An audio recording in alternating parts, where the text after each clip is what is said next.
আসসালামু আলাইকুম বন্ধুরা, সকলে কেমন আছো? আশা করছি সকলে ভালো আছো। আমি আল্লাহর রহমতে অনেক ভালো আছি। আজ আমার রান্নাঘরে রান্না হচ্ছে চিকেন বিরিয়ানি।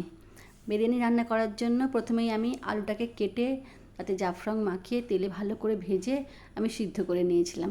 এবার অপর দিকে মাংসটাকে ম্যারিনেট করেছিলাম আদা, রসুন, জিরে, লঙ্কার গুঁড়ো, ধনের গুঁড়ো, গোলমরিচের গুঁড়ো আর দই দিয়ে ভালো করে 1 ঘন্টার বেশি সময় অবধি আমি ম্যারিনেট করে রেখেছিলাম।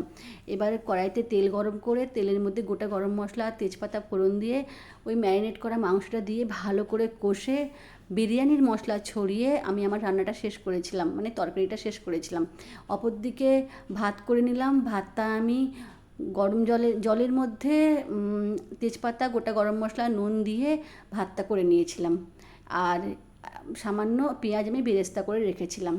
এবার যে পাত্রে আমি তরকারি করেছিলাম সেই পাত্রের মধ্যেই আমি আলু, তারপরে ভাতটা লেয়ার করে দিয়ে দিয়েছিলাম। আর ওপর